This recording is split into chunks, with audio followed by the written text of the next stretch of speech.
안녕하십니까. 날이 점점 더워지는 요즘입니다. 특별히 건강 관리에 유의하시고 학창시절에 보다 높은 이상과 도전을 하시기 바랍니다. 본 강연은 창업 아이템과 디자인 띵킹의 주제로 창업을 위해 필요한 아이템 선정과 그 아이템을 보다 구체화하거나 손쉽게 적용할 수 있는 실전적인 방법 몇 가지를 소개해 드리고자 하는 시간입니다. 특히 아이디어를 보다 사업이 가능하게 해줄 수 있는 핵심 7가지 방법과 아이디어 및 문제 해결 방법으로 최근 각광받고 있는 디자인 띵킹에 대한 내용을 다루었습니다. 따라서 학생 여러분들이 근본 강의를 통해 많은 창업 이론과 방향성에 도움이 될 것이라고 확신합니다. 우선 본 강연에 앞서 저에 대한 소개를 간략하게 드리겠습니다. 저는 존경하는 한국교통대학교 송영철 교수님의 성공창업 CEO 열전 과목에서 영광스럽게도 특강을 맡게 된 김종아 PD입니다. 현재 세종창조인재센터의 PD로서 근무하고 있습니다. 또한 주요 이력으로는 강원대학교 초빙 교수로서 창업보육센터장과 SNK 비타민 센터장을 역임한 바 있습니다. 또한 경복대학교 임상병리과 부교수, 산학경력단 부단장, 기업가 정신센터장 등을 지냈으며 항상 청년 학생들과 창업에 관련된 업무를 수행해 왔습니다.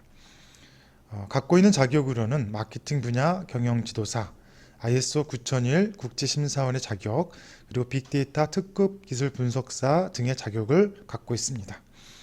제 소개는 이 정도로 하고 그럼 바로 강의에 들어가도록 하겠습니다. 자, 앞서 말씀드린 바와 같이 강의는 창업 아이템과 디자인 띵킹에 대한 내용을 주로 다룰 것입니다. 내용들은 1시간 정도 시간에 강의가 이루어질 것이고 특히 창업 아이템을 선정할 때 도움이 될 수 있는 사업화에 도움이 될 수 있는 7가지 방법 그리고 또 아이디어를 구체화하는 디자인 띵킹에 대한 방법을 다루고자 합니다. 다음 내용입니다. 저에 대한 이력은 간략하게 앞서 소개해드렸으니 이것으로 넘어가도록 하겠습니다. 최근에 저서입니다. 저서들을 보시면 창업과 경영을 궁리하다, 스타트업과 창업자, 성공 창업과 창조 경영이라는 책자를 저술을 하였습니다. 실제 청년 시절의 창업 그리고 성공한 대표 기업가들을 보면 다양하게 창업을 하기 위해서는 다양한 나이대에 창업을 하는데 특히 우리 세계를 지배하고 있는 지금 현재 성공한 그런 창업자들을 볼 때 우리가 흔히 알고 있는 빌 게이츠, 스티브 잡스, 그다음 페이스북의 마크 저커버크 같은 사람들은 10대, 20대 초에 창업을 해서 엄청난 부를 축적한 분들입니다.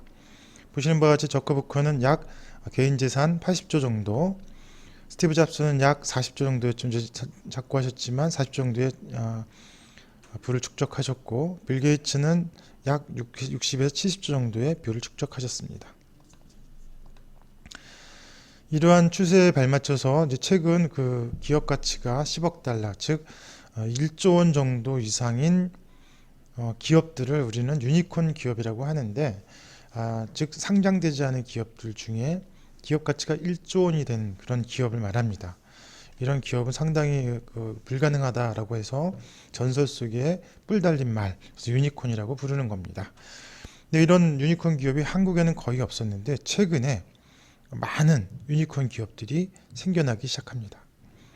다 아시는 바와 같이 쿠팡, 옐로모바일, 크래프톤, 우아한 형제들, 배달의 민족으로 유명하죠. 야놀자, 유메프 이런 회사들이 유니콘 기업으로서 최근 성장된 그런 기업들입니다. 또한 이 세상은 계속 변화하고 있습니다. 청년의 일자리 감소는 어제 오늘의 일이 아니고요. 이제 100세가 아니라 150세까지 살 수 있다는 노령화 시대로 가고 있습니다. 또 4차 산업혁명 시대라고 하고 있습니다. 또 창직이라든가 창업, 유튜브, 새로운 직업들이 여기저기서 나타나기 시작하고 있습니다. 학력은 점점 높아지고 있고요. 또 인구는 점점 감소하고 있습니다. 자, 이러한 것은 새로운 시대의 변화인데 일자리 감소 그리고 평생 직장은 없다라는 개념이 이제 자리 잡기 시작한 것입니다. 자, 우리가 고민을 해봐야 될 때가 온 거죠. 취업이냐 창업이냐, 이것이 문제입니다. 흔히 아주 우리나라의 최고의 학교라고 알려진 스카이, 서울대학교, 연대, 고대, 이 학교를 나와도 취업이 안 됩니다. 이 내용을 보시면 대략 공학계열 전체적으로 봤을 때 60에서 70% 정도만이 취업을 할 수 있는 그런 시대가 됐고요. 서울대도 70%, 고대 74%, 연대 72%. 서울에 있는 평균 10개 대학의 평균 취업률을 보니까 70%가 안 되는 거죠. 자, 이제 이것이 우리 시대의 당면한 과제입니다. 취업이냐 창업이냐. 그래서 우리는 한번 젊었을 때 취업보다는 창업을 한번 고민해 볼 시대가 아닌가 이렇게 생각해 봅니다. 자, 그래서 우리는 창업과 이제 경영에 대한 이해를 해야 될 필요성이 있습니다. 창업은 새로운 일을 하는 것, 그리고 기업을 세우는 것, 나라를 세우는 것을 창업이라고 합니다. 경영이라는 것은 주어진 것을 수성하는 것, 즉 잘 닦고 길러서 커질 수 있도록 지키고 키우는 것을 경영이라고 합니다. 그래서 창업자와 기업가는 다르다라고 말할 수 있습니다. 그래서 경영이라는 것은 기존에 있던 것을 계속해서 바꿔나가는 것이기 때문에 혁신적인 사고가 필요하고, 창업은 기존에 없던 것을 만들어내는 것입니다. 그래서 우리는 혁명적이라고 할 수밖에 없는 것입니다. 창업은 여러 가지로 구분할 수 있지만 한번 여러분들이 한번 정의를 내려보도록 하시죠. 자, 여기 지금 9명의 인물이 나와 있는데 김정은, 워싱턴, 손흥민 이런 사람들이 나와 있습니다. 이분들을 쫙 보면은 우리가 앞서서 얘기했듯이 창업자와 경영자를 분리해낼 수 있어야 돼요. 구별할 수 있어야겠죠. 자, 그렇다면은 여기서 창업자는 누구일까요? 예, 그렇습니다. 워싱턴, 국가를 세웠고, 스티브 잡스, 애플이라는 회사를 세웠고요. 저커버크, 페이스북, 빌 게이츠, MS사를 만들었죠. 정주영 회장, 현대그룹을 만들었습니다. 그렇습니다. 이분들은 다 우리가 알고 있는 창업자입니다. 저기 김정은은 아니죠. 김정은은 3대의 경영자로서 기록이 될 것입니다. 자, 우리가 앞서서 봤듯이 성공한 혁신 창업가들의 공통점을 우리는 공부할 필요가 있겠습니다. 그들은 이제 어떤 것이냐면 유년기에 참 어려웠다. 그리고 좀 튀거나 개성이 강하고 고집스러웠습니다. 또 하나 특징은 대학 교육을 받다가 중퇴를 대부분 했고요. 기존 교육에 대한 불필요성을 많이 느끼고 있었습니다. 아직 그들의 또 하나의 공통적 특징으로는 프로그래밍을 좋아하고 수리적 능력이 뛰어났다는 점입니다. 이러한 것들이 성공한 혁신 창업가들의 공통점이었습니다. 다시 말씀드리면 대학 교육이 중요한 게 학력이 중요한 것이 아니라 성격이 아직 일반적인 거 순응하는 그런 성격보다는 거부하고 반항적인 성격, 그리고 수리적이고 논리적일 때 창업할 때 혁신적이고 성공할 수 있다, 이런 얘기가 되겠습니다. 창업은 또 회사는 마찬가지로 인간과 같이 라이프 사이클을 갖고 있습니다. 태어난 시기, 우리가 유아기까지를 우린 창업의 시기라고 하고요. 성장을 해서 어른이 되고 경제적 활동을 하고 나이가 들어가는 것, 이런 것을 우리는 경영 과정이라고 합니다. 자, 우리가 알아야 될 것은 창업의 3요소 중에 하나입니다.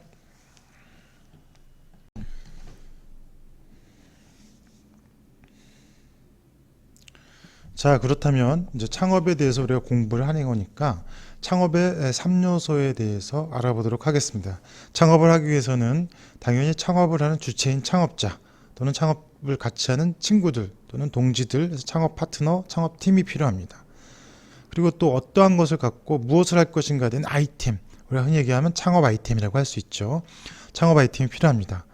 또 이러한 창업자와 아이템이 구비되어 있다 하더라도 이 아이템을 실현하고 운용하기 위해서는 자금이 필요할 것입니다. 그래서 우리는 이것을 창업의 3요소라고 합니다. 창업자, 아이템, 자금을 창업의 3요소로 한다. 그러나 창업을 했을 때 아무리 좋은 아이템을 우리가 만들어냈다 하더라도 잘 팔리거나 그것을 팔 수 있는 시장이 없다 그러면 그것은 창업으로서 성장하지 못할 것입니다. 그래서 우리는 창업에서 가장 중요한 요소 중에 하나로 시장이라는 것을 우리는 창업의 한 요소로 보고 있습니다. 그래서 창업을 하기 위해서는 창업자, 아이템, 자금, 그리고 시장, 이렇게 네 가지를 창업의 핵심 4요소라고 합니다. 이러한 창업을 해서 우리가 비즈니스를 하게 되면 어떤 일정한 형태의 라인을 긋게 되는데 보통 S라인이라고 합니다. 창업을 하게 되면 일반적으로 초기에 성장을 하고 어느 정도 수준이 되면 성숙이 돼서 쇠퇴하기 마련입니다. 그래서 이런 전통적인 곡선이지만 우리가 원하는 것은 그러한 곡선이 아니라 끊임없이 위로 올라갈 수 있는 탄젠트 같은 곡선일 것입니다. 현실적으로 그런 곡선은 가능하지 않기 때문에 우리는 이런 것을 드림 커브라고 하고, 실제적으로 그런 드림 커브가 되기 위해서 끊임없는 혁신이 필요한 것입니다. 실제적으로 우리 그 스타트업들을 볼 때 지금 이 곡선과 같이 어떻게 보면은 위험한 시기들을 겪게 되는데, 즉 시작하자마자 아래로 치어드는 그런 위험 시기가 있습니다. 이 시기가 한 2년에서 3년 정도 걸리는 시기인데, 이 시기에 많은 회사들이 창업하고 폐업을 하는 그런 시점이 되겠습니다. 그래서 이것을 데스밸리 또는 캐즘이라고 불립니다. 그래서 스타트업, 창업을 하고 나서 꼭 성공하기 위해서는 어떤 것이 필요할까라고 많은 연구가 있었는데, 그런 연구를 통해서 밝혀진 바로 따르면은 아주 우수한 품질, 그리고 혁신적인 제품, 그리고 그것을 운영하는 사람이 아주 머리가 똘똘하다, 우수한 경영진, 그리고 돈이 많으면 많을수록 성공하더라, 이런 것들을 우리가 알고 있습니다. 그런데도 그러한 것만이 다 갖고 있는데도 불구하고 망하는 기업을 봤을 때 무엇인가 새로운 요인들이 있을 것이다.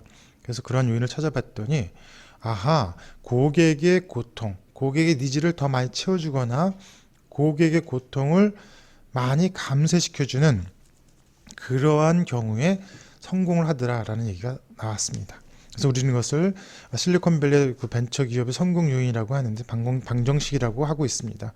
그래서 무엇보다 중요한 것은 자본력 또는 뛰어난 경영진, 혁신성, 품질보다 고객이 정말 필요한 부분, 또 고객이 정말 힘들어하는 부분들을 대신해 줄 수 있는 그러한 제품과 노력이다라는 것이 창업 기업의 가장 중요한 요인이라고 할 수 있겠습니다.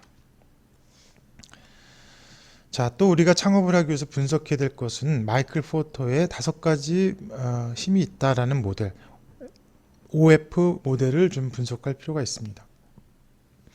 OF 모델은 나를 존재로, 나를 중심으로 나와 유사한 업무를 하거나 제품을 판매하는 그런 경쟁 업체가 있다라는 것과, 또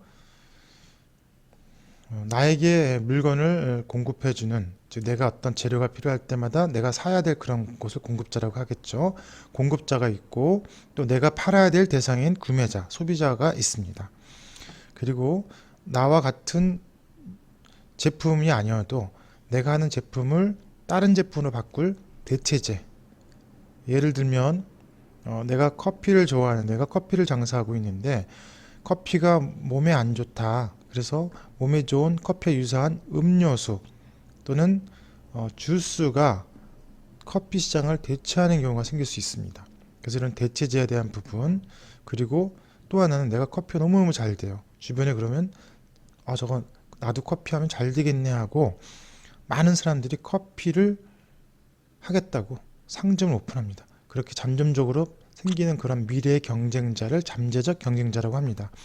그래서 다시 말씀드리면, 나를 중심으로 나와 같은 업무를 또는 제품을 판매하는 회사와의 경쟁 관계, 그리고 나한테 물건을 공급해주는 그 사람들이 가격을 올리거나 또는 판매하지 않았을 때 생길 수 있는 문제, 그리고 소비자들이 불만이 생기거나 소비자 고발에 불과하거나 불매운동을 했을 때의 문제점, 그리고 내가 너무 잘 됐을 때 새롭게 신규의 참여자가 생긴다는 점, 그리고 또 내 제품에 대해서 새로운 물건으로 대체되거나 서비스가 바뀔 수 있다는 것에 대한 위협을 항상 분석해 봐라 라는 것이 OF 모델이라고 했습니다. 또 창업을 할 때 분석해야 될 것은 고객이고, 그다음에 경쟁사고, 나 자신에 대한 분석입니다. 흔히 스와트 분석을 통해서 나와 고객 그리고 경쟁사와의 관계를 분석을 하는데, 최근에는 이런 고객과 경쟁, 자사와의 관계뿐만 아니라 어떤 식으로 고객한테 접근해 나가고 또 경쟁자와 어떻게 차별할 것인가에 대한 채널 부분을 넣어서 4C라고 합니다. 그래서 이 네 가지를 분석해서 창업을 준비해야 된다, 이런 내용이 되겠습니다. 또 창업을 할 때에는 물건을 만들거나 서비스를 개발을 해내야 될 것입니다. 그래서 우리는 이런 것을 빨리 할 수 있도록 하는 것, 이것을 우리는 린 스타트업이라고 하는데, 린 스타트업은 다른 말로 BML 사이클이다 라고 할 수 있습니다.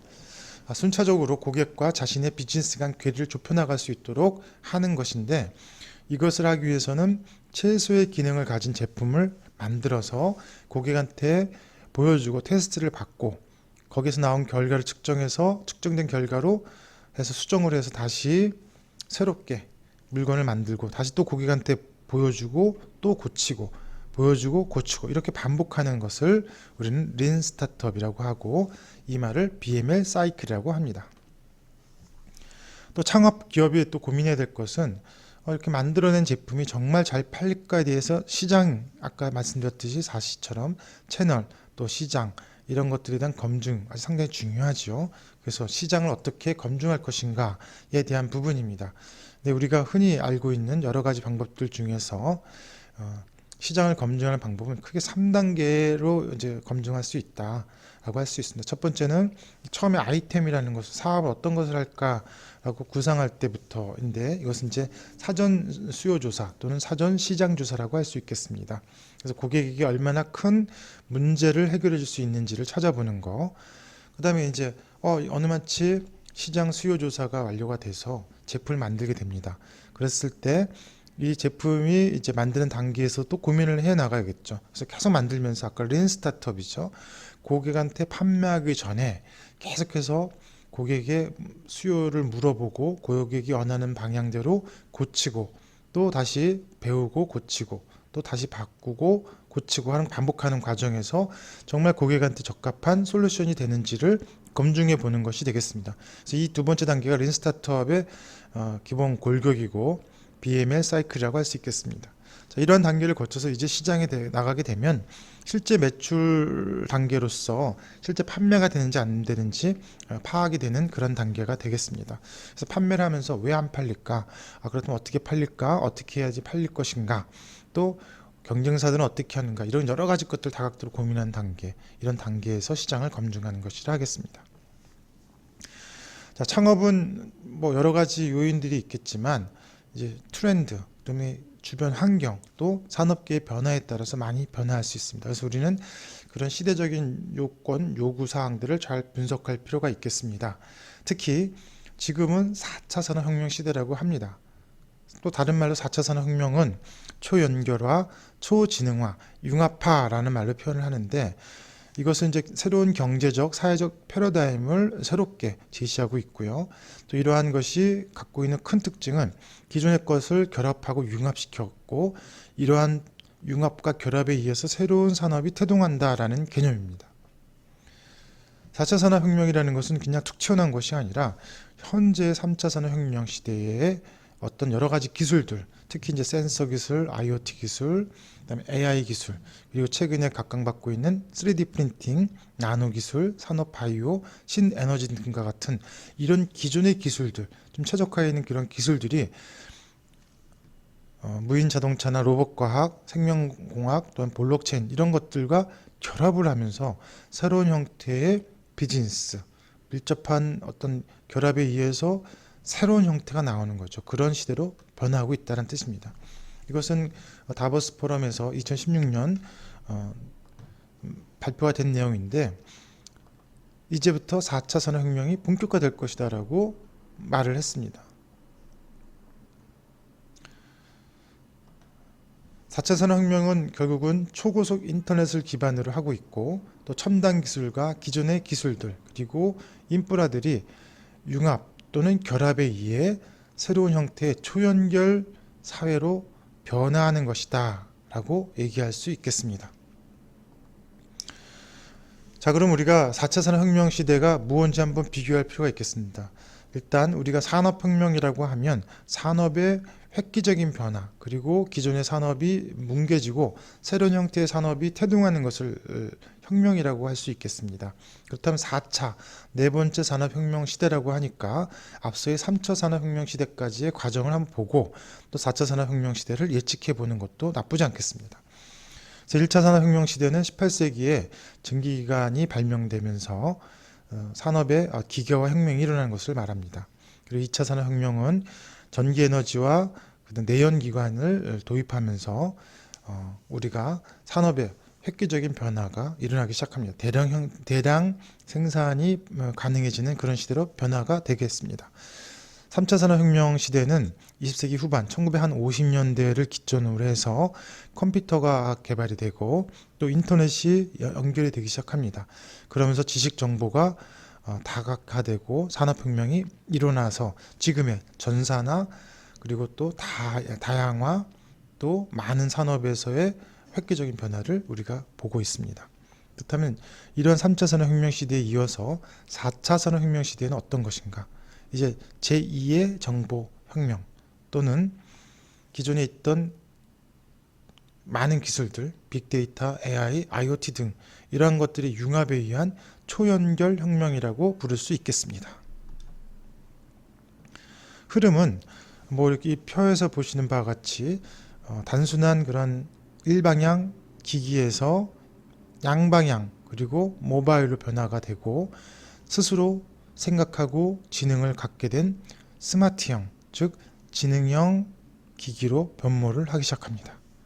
자, 이렇게 해서 결국은 4차 산업혁명 시대는 인공지능과 빅데이터, 인터넷이 기본으로 깔린 상태에서 다른 미래 기술과의 융합이라고 할 수 있겠습니다. 자, 여기 나오신 그 스티브 잡스는 어떻게 보면 4차 산업혁명을 촉발시킨 그러한 장본인이라고 감히 말할 수 있겠습니다. 자, 우리가 창업을 고민할 때 이런 것들, 주요 기술들이 어떻게 변할 것인가에 대해서 또 기존의 기술들이 어떻게 영향을 주는가에 대해서 고민할 필요가 있습니다.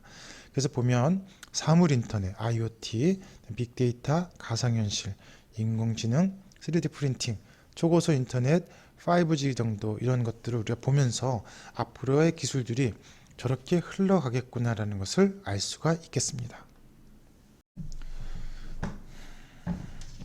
자, 그럼 대략적인 그 창업에 대한 내용도 우리가 살펴봤으니 본격적으로 아이디어를 도출하는 방법 그리고 아이디어에 대해서 고민하는 방법에 대해서 생각해 보도록 하겠습니다. 일반적으로 아이디어는 그 아이디어를 얻기 위해서는 아이디어를 공모를 합니다.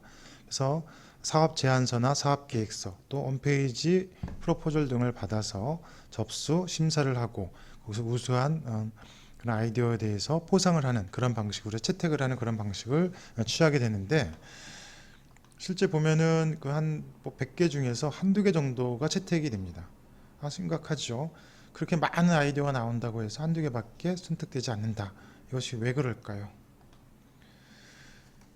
또 우리가 이제 그러한 것을 벗기 위해서는 즉 정말 실질적으로 아이디어가 도움이 되기 위해서는 사업할 수 있는 그런 아이디어를 내야 될 것입니다. 그러기 위해서 우리가 아이디어를 내는 접근 방법을 우리가 정의할 필요가 있겠습니다. 크게 한 3가지 정도로 내릴 수가 있는데요. 첫 번째는 고객을 기반으로 한다. 즉 고객이 어떠한 것을 필요로 하는지에 대해서 가장 중요한 거죠. 고객을 기반으로 하는 것. 그리고 내가 갖고 있는 사업의 역량이 어느 정도인가에 대해서 따져보고 하는 것.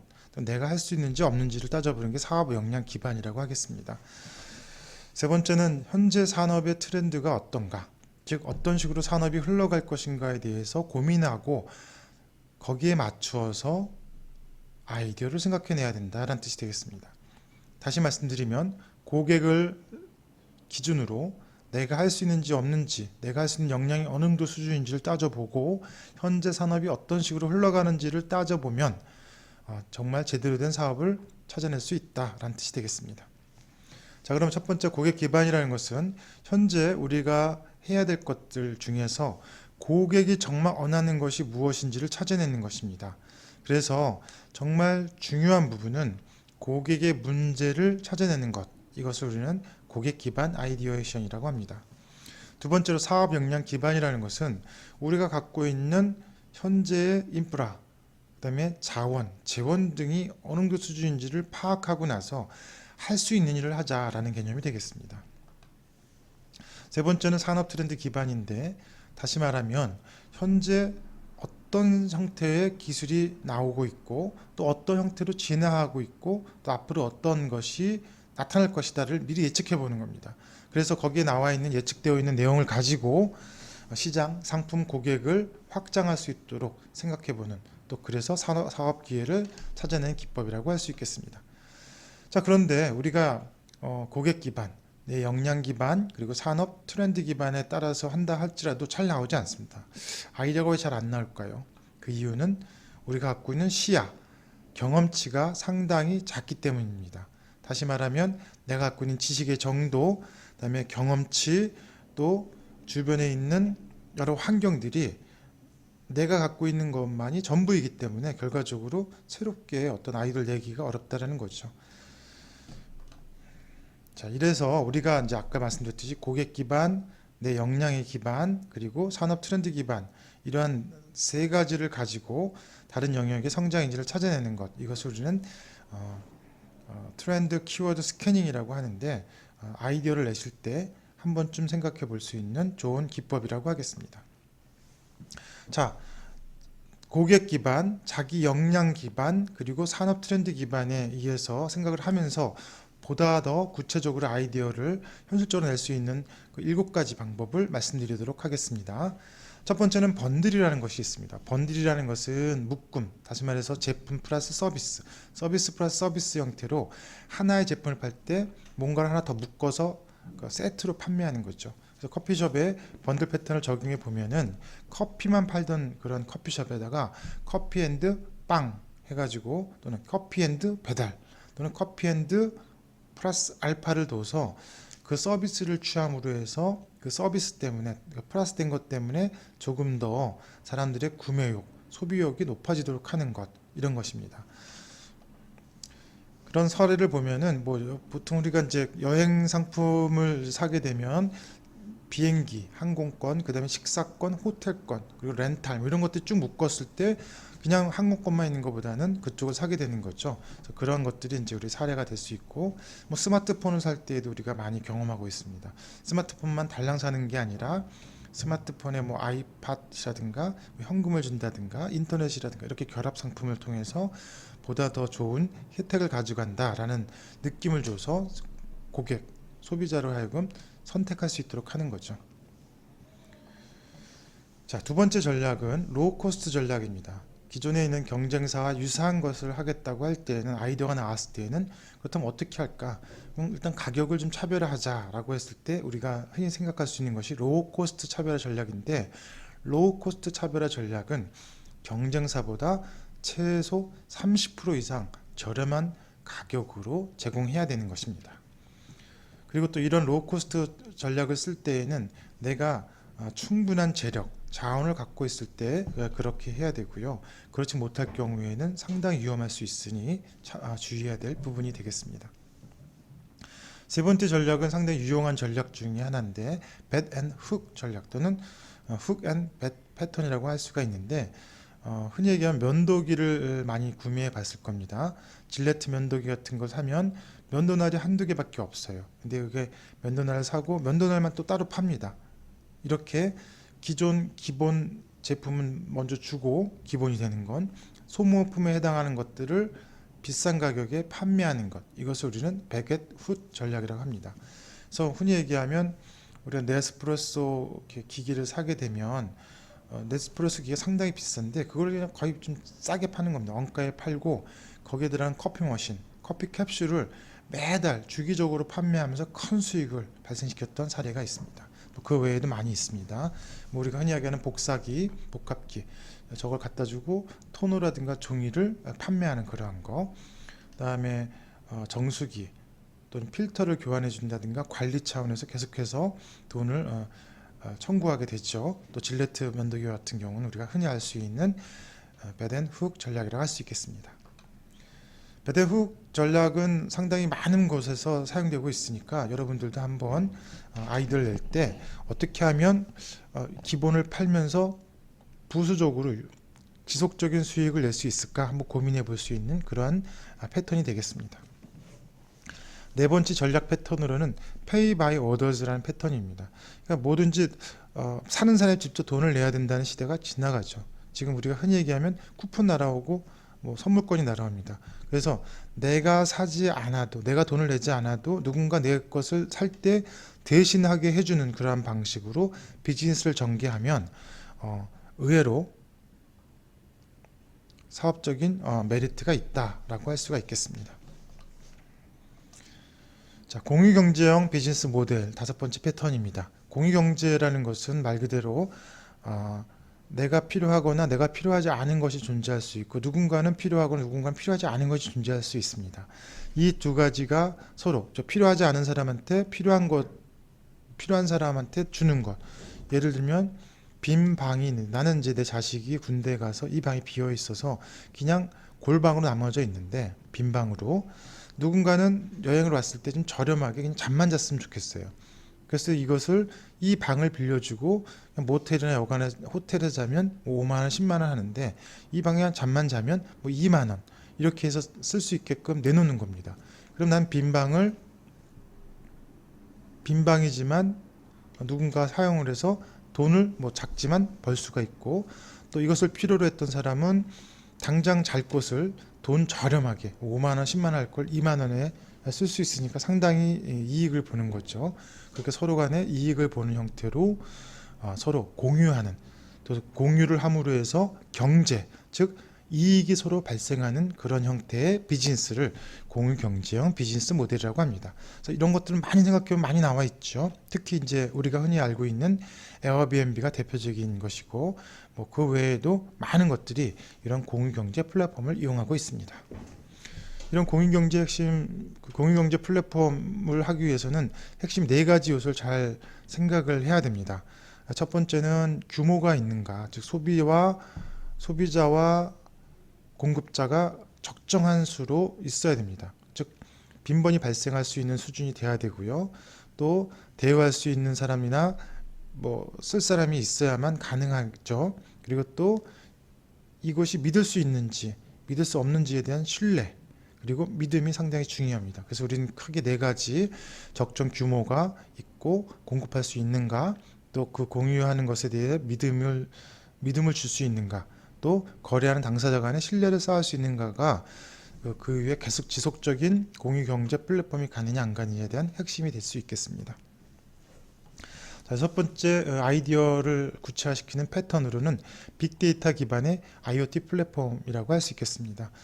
흔히 얘기하면 빅데이터는 우리가 흔히 발생되는 데이터들을 빅데이터라고 할 수가 있는데 다양하게 무수히 생성된 데이터를 잘 가공해서 상호 필요할 수 있는 데이터로 바꿔주는 그러한 비즈니스를 생각해 보는 것입니다. 기존에 이제 포스라든가 이런 단말기를 통해서 여러 가지 정보들이 융합이 됐고 그 정보에 의해서 매장 관리라든가 매장의 뭐 디스플레이라든가 또 고객이 선호하는 것에 따른 뭐 가격 조절 이런 것들이 이루어졌는데 그런 것을 좀 더 구체화시키고 간결하게 만들어가는 것, 이것을 우리가 빅데이터 기반의 IoT 플랫폼이라고 할 수 있겠습니다. 자, 마지막 일곱 번째는 오케스트라형 패턴이 있습니다. 오케스트라는 이제 여기 지금 그림에서 보는 것과 같이 지휘자가 있고 각각의 영역별로 자기 역할을 해서 하나의 하모니를 이루는 것, 즉 오케스트라가 이루어지는 것을 말합니다. 즉 나는 지휘자가 되고 나머지 필요한 부분을 다 엮어서 비즈니스를 내가 원하는 큰 덩어리의 비즈니스를 구현해 나가는 것을 오케스트라형 비즈니스라고 합니다. 자, 오케스트라 비즈니스의 사례는 리엠펑이라는 회사가 있는데 이 기업은 홍콩에 있는 기업입니다. 홍콩에 있는 이 기업은 의류 공장인데도 의류 회사인데도 불구하고 공장이 없습니다. 그리고 여기서는 고도화된 SCM 공급망 관리를 통해서 전 세계 18,000개의 협력업체를 지휘하고 있고 연간 20억 벌의 의류를 납품하고 있습니다. 이 회사는 도대체 어떻게 이게 가능할까요? 자, 이 회사의 구조를 보면은 이 회사는 홍콩에 있고 뭐 지퍼, 단추, 실, 그다음에 생산은 뭐 방글라데시 인건비 싸니까요. 또 이것을 지휘자가 이것저것 짜맞춰 가지고 또 가장 많이 판매된 유럽이라든가 미국에다가 판매하는 그러한 방식으로 사업, 비즈니스를 진행하는 것이라고 할 수 있겠습니다. 자, 머리만 좋다면 또는 내가 잘 파트너십을 형성할 수만 있다면 이런 오케스트라형 또는 에디터형 이런 비즈니스가 상당히 나쁘지 않다라고 볼 수가 있겠습니다. 자, 여기가 현재 7가지의 그 아이디어를 비즈니스를 조금 더 구체화시키고 현실성 있고 사업 가능하게 하는 패턴을 공부해 봤습니다. 자, 다음은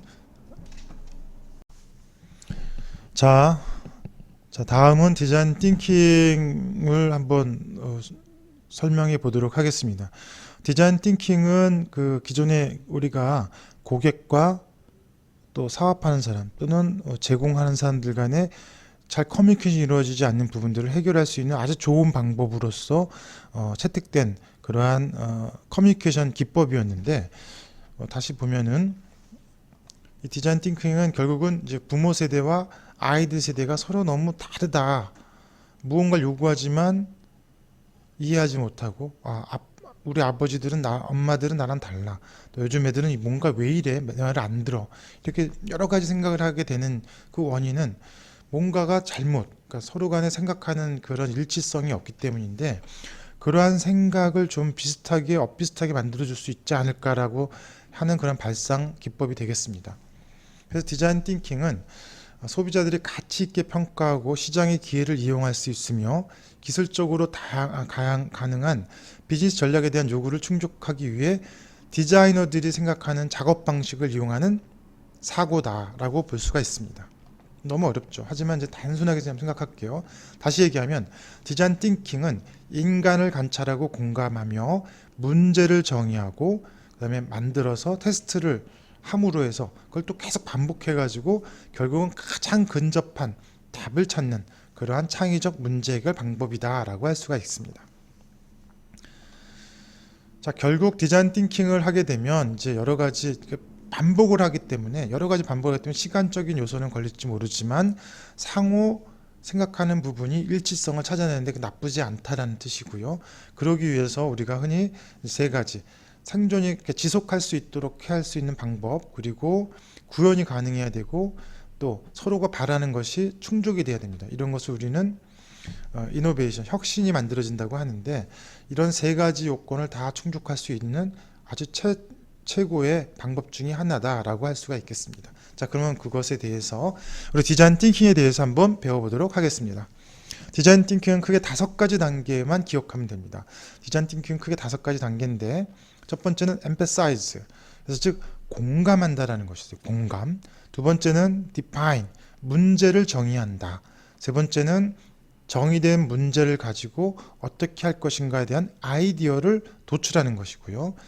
네 번째 방법은 그 아이디어 나온 것을 가지고 실제로 물건을 만들어 보거나 서비스를 해보는 겁니다.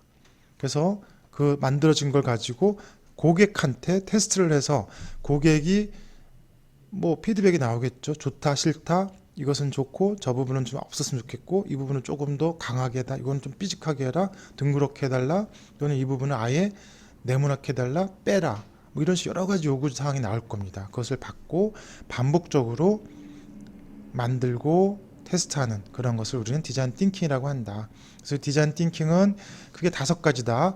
emphasize, define, ideate, prototype, test. 그래서 피드백을 통해서 반복하는 것, 이것을 우리는 디자인 띵킹이라고 합니다. 디자인 띵킹은 결국은 크게 3가지 원칙을 갖고 있습니다. 첫 번째, 영감을 얻을 수 있어야 되고, 두 번째, 통합적 사고를 해야 됩니다. 세 번째는 반복과 개선을 통해서 최선을 찾아 나가는 과정을 반복해야 되는 거죠. 즉 영감, 통합적 사고, 그리고 개선과 반복, 이것입니다. 그럼 디자인 띵킹은 그렇게 어려운 기법은 아닌데 훈련이 필요하죠. 첫 번째 다시 한번 보도록 하겠습니다. 디자인 띵킹의 프로세스는 처음에 공감하는 것, 그리고 공감된 것을 가지고 문제를 정의하고, 세 번째 그 정의된 문제에 의해서 아이디어를 내보고, 그 아이디어를 근거로 해서 물건을 만들거나 서비스를 만들고 그래서 실제 해봄으로 해서 실행 해봄으로 해서 문제점, 개선점을 찾아내는 거죠. 그래서 거기서 끝나는 것이 아니라 만들어져서 어떤 피드백 또는 개선할 사항이 나오면 만약에 정의를 잘못 문제를 내렸다면 정의를 다시 개선할 것이고요. 또 해결책이 잘못됐으면 다시 아이디어를 내야 될 것이고 물건 자체가 아예 잘못됐으면 물건을 다시 만들어 나가야 될 것입니다. 그래서 이 실행과 프로타입을 계속 반복하면 가장 좋은, 즉 정의와 아이디어를 제대로 낸 것이 돼서 그래서 이 프로타입과 실행만 반복하면 가장 좋은 것이 되겠지만 보통은 정의를 다시 내리거나 아이디어를 다시 내거나 하는 것을 반복하게 될 것입니다. 자, 그럼 5가지 단계를 하나씩 뜯어서 공부하도록 하겠습니다. 첫 번째, 공감하기. 스텝 1에서 우리 공감이라는 것은 즉 내가 어떤 사업을 할 때 또는 무언가를 할 때 그 사람을 정확히 알아야 되겠죠. 알기 위해서는 그 사람을 어떻게 해야 알 수 있을까를 고민해야 될 겁니다. 그래서 그런 공감을 하기 위해서는 첫 번째 우리는 관찰을 할 수 있을 겁니다. 관찰. 즉 그 사람이 어떤 사람인지를 찾아보는 거죠. 그리고 그 사람이 돼보는 겁니다. 경험하기죠. 경험. 또는 그 사람한테 물어보는 겁니다. 인터뷰를 하거나 그 사람과 대화를 해서 어떤 것들이 있는지를. 또 그렇게 할 수 없다면 가상으로 그 사람인 것처럼 생각해 보는 겁니다. 체해 보거나 아니면 그 사람이 내가 그 사람이다. 그 사람의 입장이 되어서 한번 생각을 해보는 거죠. 이렇게 여러 가지 방법이 있는데 즉 공감하기가 가장 중요한 첫 번째 단추가 되겠습니다. 우리가 흔히 비즈니스를 할 때는 이제 인터뷰법을 쓰게 되는데 인터뷰라는 것은 즉 물어보는 겁니다. 물어보는데 어떤 설문지라든가 대화를 통해서 물어보는 거죠. 그래서 대화를 하는 거고 치조를 하는 것이 아니다. 또 스토리다. 또 이 아니오라는 예나 예스 노 이렇게 단답형의 질문 나오지 않고 많은 얘기가 나오게 하고 그러고 기록하거나 녹음을 해서 내가 그 사람을 이해하고 찾아보는 방법이 되겠습니다. 답변을 스스로 내가 먼저 주면 안 됩니다. 답정너가 돼서는 안 되는 거죠. 그리고 질문은 짧게 하고 중립적으로 해서 그 당사자, 즉 답을 하는 사람들이 편하게 자기가 생각하는 바를 얘기할 수 있도록 해줘야 될 것입니다. 그리고 구체적으로 어떤 사례가 있는지를 들어야 되고 어떤 식의 형태가 나오는지 관찰을 잘 해야 될 겁니다.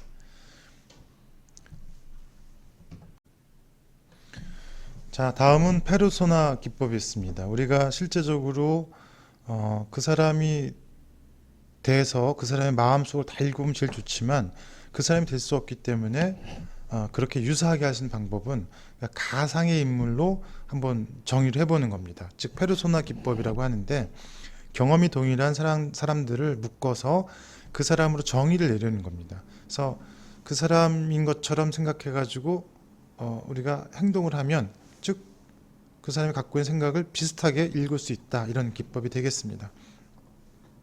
페르소나는 마케팅에서 시장 세분화할 때 많이 쓰는 인구 통계학적인 정보나 구매 정보에 의해서 시장을 나누고 각 세그먼트를 조망하면서 이제 타겟팅을 고려하는데 페르소나에서는 인구 통계학적 정보나 구매 정보가 아니라 경험에 의해서 사용자들을 나누는 그런 방법이라고 할 수 있겠습니다. 그래서 전체적인 전략은 물론 서비스 아이디어를 도출하거나 이용 흐름이나 정보 구조를 설계하고 인터랙션 또는 인터페이스를 디자인하는 등 여러 가지 방면에서 유용하게 활용할 수가 있겠습니다.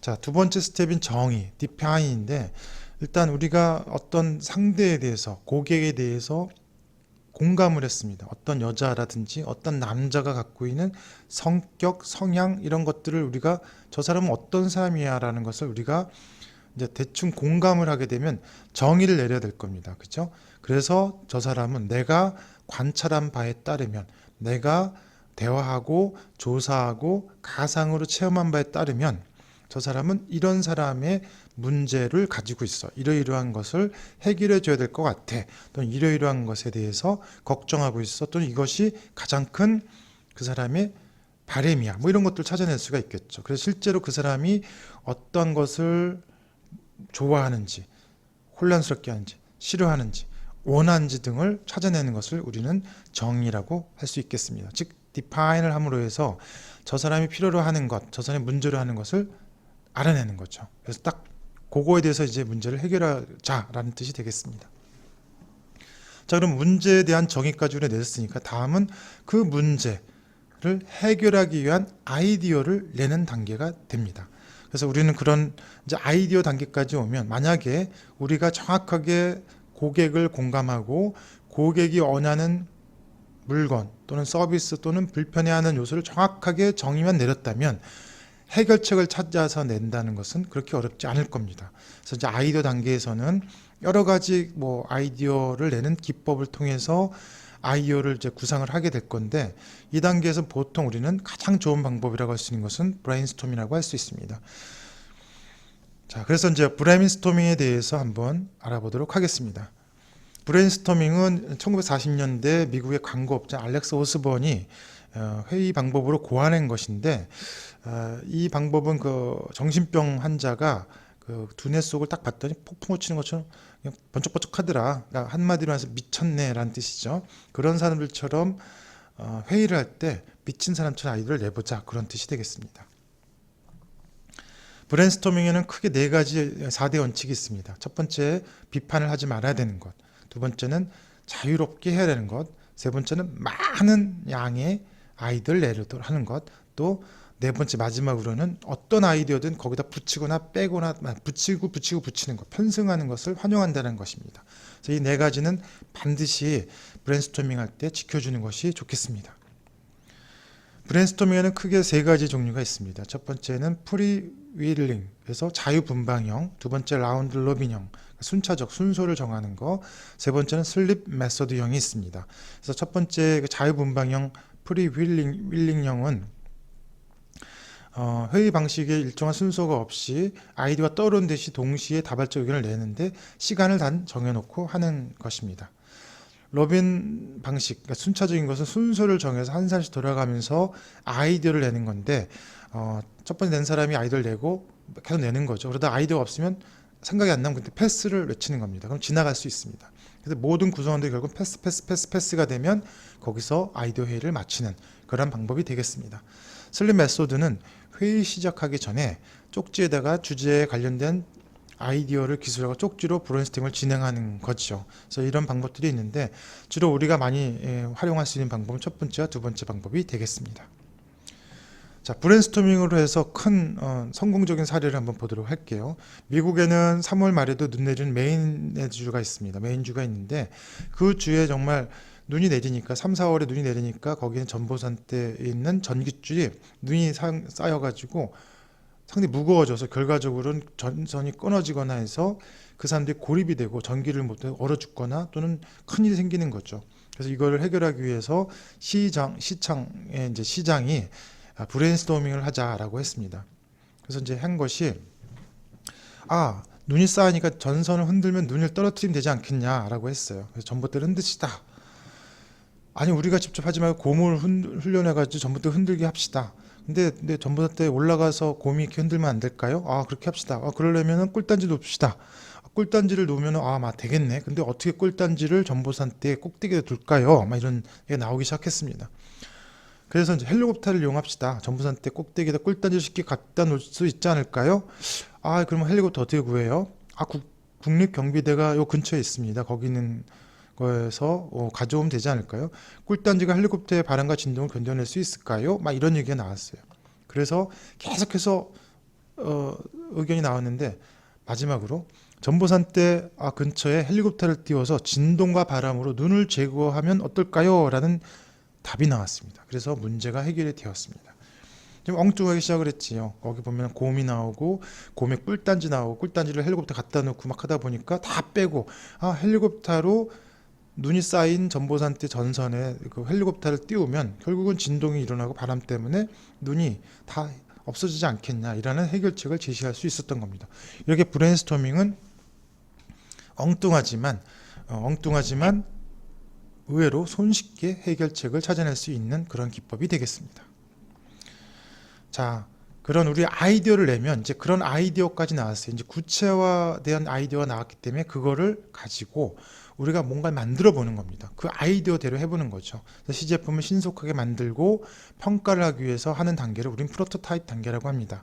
그래서 이 단계가 가장 중요한데 그 아이디어 그대로 해보는 겁니다. 우리가 아이디어를 하면 많은 아이디어 나왔겠지만 이제 정의가 됐고 그 아이디어에 의해서 프로토타입의 어떤 현 형태를 하게 됩니다. 그러면 아이디어가 나오면 그 아이디어에 맞춰서 그대로 프로토타입 시제품을 만들어 보는 겁니다.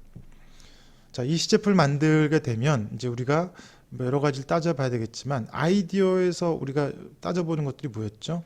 구체성이었습니다. 그리고 효율성이어야 되고 정말 괜찮아야 되는데 그 아이디어를 낼 때 ERRC를 활용을 하게 됩니다. 즉 제고하고 빼보고 그다음에 감소해보고 놀려보고 또 새로운 걸 붙여보는 거 이런 것들 통해서 코스트와 가치가 적정선에 있을 때 우리는 그것을 가치 혁신이라고 할 수가 있겠습니다. 자, 우리가 만든 것들 실행을 해서 만들었잖아요. 만들었던 이 프로토타입이 아까처럼 너무 돈이 많이 들어가도 안 되고 또 그렇다고 해서 다시 앞에 설명했듯이 코스트가 너무 비싸서도 안 되고 또 그렇다고 가치를 너무 떨어뜨려도 안 됩니다. 적정한 선에서 밸류 이노베이션에 해당하는 제품, 이 아이디어 제품이 만들어져야 되고 이 만들어진 제품을 이제 실제 테스트를 해보는 겁니다. 누구한테? 고객한테. 그래서 고객한테 가서 테스트를 해봤더니 여러 가지 답이 나오겠죠. 최고다. 아, 형편없다. 고쳐달라. 아, 이건 전혀 이 부분을 아예 없애라. 이 부분은 좀 플러스 했으면 좋겠다. 뭐 용량을 크게 해달라. 작게 해달라. 디자인을 좀 예쁘게 해달라. 여기다 뭐가 버튼이 있게 해달라. 이런 것들이 계속 나올 겁니다. 그런 것들을 받아들여서 새롭게 프로토타입을 개선해서 다시 만들고 다시 또 테스트하는 그런 과정, 이것을 우리는 디자인 띵킹의 순환 과정이라고 할 수 있습니다. 어찌 보면 이 과정은 우리가 BML 사이클 기억하시죠? 우리가 빌드하고 메저하고 러닝했던 그 과정, 린 스타트업에서 했던 방법과 거의 유사한 형태의 아이디어 발상법이 되겠습니다. 즉 린 스타트업이나 디자인 띵킹이나 그 구조나 하는 방식은 거의 같다. 다만 다른 것은 공감하고 정의 내리는 이 과정이 있다라는 거죠. 그래서 정의 내리고 공감하고 아이디어를 낸 것이 하나의 빌드 과정이 되는 것이고요. 프로토타입하고 테스트하는 이런 과정을 통해서 BML과 같은 사이클로 진행할 수 있겠습니다. 디자인 띵킹은 결국은 고객이나 사용자들의 공감을 얻고 공감대를 형성해서 문제를 찾아내는 것이 중요한 거고요. 자, 공감을 끌어내서 문제에 대한 정의를 신중하게 내려야 됩니다. 또 문제 해결을 위해 최대한 많은 아이디어를 찾아내고 이 중에 최적의 안을 선택해 시제품, 원형을 제작하게 됩니다. 또 이것을 토대로 테스트를 하고 최적의 결과가 나올 때까지 계속해서 반복적으로 실패와 개선을 반복하는 형태로 우리를 진행하는 것, 이것을 우리는 디자인 띵킹이라고 한다라고 정의할 수 있겠습니다. 자, 여기 보면은 디자인 띵킹에서 나온 여러 가지 사례들이 있습니다. 이건 GE의 헬스케어인데 GE라는 회사는 아직 글로벌 회사죠. 에디슨이 만든 미국의 글로벌 회사입니다. 이 GE는 회사 내에 그 병원이 있는데 그 병원에 보면 어른들은 진료를 잘 받습니다. 저 NMR이라고 하는 건데 저 기계가 좀 특이하게 생겼죠. 근데 아이들은 저기 들어가면 물립니다. 그래서 아이들한테 어떻게 하면 저 기계에서 측정을 할 수 있을까라고 해서 여러 가지 브레인스토밍을 내고 고민한 결과 이렇게 놀이터처럼 만든 겁니다. 집처럼 편안한 구조, 뭐 우주선 뭐 이런 식으로 했더니 아이들이 MRI에 착용을 할 때 전혀 거부감 없이 재밌게 놀듯이 촬영에 임했고 결과적으로 헬스케어가 상당히 좋은 우호적인 그러한 기관으로 거듭날 수 있었다라는 얘기가 되겠습니다. 또 여기 보시면 이제 보급용 인큐베이팅 뭐 이런 맘이란 제품, 아프리카의 그 많은 나라들이 지금 경제적으로 낙후하고 또 환경적으로 안 좋기 때문에 아이들이 태어나자마자 많은 아이들이 이제 죽게 되는데 그 원인을 찾아봤더니 그 상당히 오염원이 노출되어 있기 때문이다. 그래서 그걸 해결책으로 인큐베이팅을 1인용 인큐베이팅을 만들자.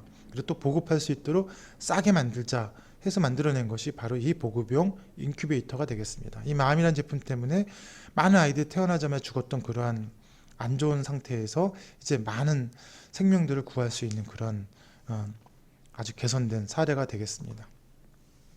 이것은 다이슨이라는 회사가 납품했던 여러 가지 제품들인데, 여기 회사들은 어떤 제품을 만들고 7,000번, 이 다이슨 이 회사 회장은 제임스 다이슨은 어떤 제품을 만들기 위해서 끊임없이 연구하고 반복적으로 새로운 아이디어를 추구했다고 합니다. 그래서 우리가 흔히 알고 있는 많은 제품들, 그 프로펠러가 없는, 날개가 없는 선풍기라든가, 그다음에 소리 없는 진공 청소기 같은 이런 것들이 개발되게 됐습니다. 한 7,000번 정도의 반복에 의해서 만들어졌다고 합니다. 보시는 바와 같이 USB에 꽂는 전동 칫솔, 모니터 이런 것들이 있습니다. 맞습니다. 우리는 이제 여러 가지 여기 앞서서 배웠던 것들을 보면 창업을 하기 위해서 다양한 생각과 사고를 통해서 무언가를 하는 것입니다. 새로운 것을 만들어내는 것입니다. 그런데 만들어내서 우리가 진짜 사업이라는 것을 했을 때 대부분의 기업들이 망합니다. 망하는 이유가 무엇일까요? 망하는 이유는 많은 창업가들이 자기가 하고 싶은 일을 한다는 점입니다. 자기가 만들고 싶은 거, 내가 보여주고 싶은 거, 내가 하고 싶은 것들 위주로 비즈니스라는 것, 남들한테 보여주면서 내가 하고 싶은 거를 하니까, 내가 예술가라면 딱 굶어 죽기 안성맞춤이죠. 그래서 많은 예술가들은 자기가 하고 싶은 것들을 하니까 많은 예술가들이 굶는 겁니다. 근데 비즈니스라는 사람들은 어떻습니까? 비즈니스라는 것은 남이 원하는 것, 내가 만들어서 남이 원하는 사람들이 사서 남이 내한테 돈을 주고 이 물건을 사도록 하는 거죠. 그래야만 기업이 성장할 수 있고 지속할 수가 있습니다. 그러기 위해서는 좋은 아이디어도 내야 되고 또 고객의 눈높이에 맞출 수 있어야 됩니다. 그래서 오늘 우리가 배운 것들은 고객에 기반해서 내가 갖고 있는 역량, 그리고 산업 트렌드를 기준으로 해서 7가지 패턴에 의해서 아이디어를 구체화하는 작업에 대해서 배웠습니다.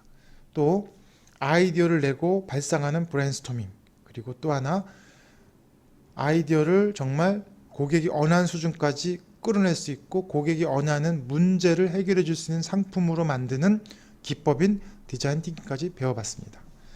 이러한 여러 가지 것들을 통해서 우리는 창업을 통해서 이익을 창출하고 기업을 성장시켜 나갈 수 있다는 것을 배운 것입니다. 여러분, 오늘 배운 이 수업은 꼭 창업뿐만이 아니라 취업, 사회생활을 할 때에도 많은 도움이 될 것입니다. 아이디어를 사고할 때 브레인스토밍 방식 상당히 도움이 될 것이고, 나 혼자서의 사고가 아닌 집단지성인 브레인스토밍 방법을 활용하는 것은 상당히 바람직한 것이 될 것입니다. 또 어떤 사고를 내기 위해서, 즉 아이디어를 내고 실제적으로 수행하기 위해서 공감하고, 상대를 공감하고 이해하고 그 사람에 대해 정의를 내리고 거기에 대해 생각하고, 생각한 거대로 한번 실행해보고 그거에 대한 피드백을 통해 반복적으로 고객이 원하는, 상대가 원하는 수준에 맞춰간다는 것은 창업뿐만 아니라 취업, 또 사회생활에서 상당히 도움이 될 수 있는 기법이라고 할 수 있겠습니다. 자, 저는 여기서 간단하게 한 말씀으로 이 강의를 마치도록 하겠습니다. 여러분들은 학생이지만 앞으로 창업가가 될 수도 있고 직장인이 될 수도 있습니다. 가장 중요한 것은 창업가는 태어나는 것이 아니라 만들어진다는 사실입니다. 경험, 인사이트, 그리고 끊임없는 배움, 그리고 노력과 나아감을 통해서 창업가가 되시기를 기원하겠습니다. 감사합니다.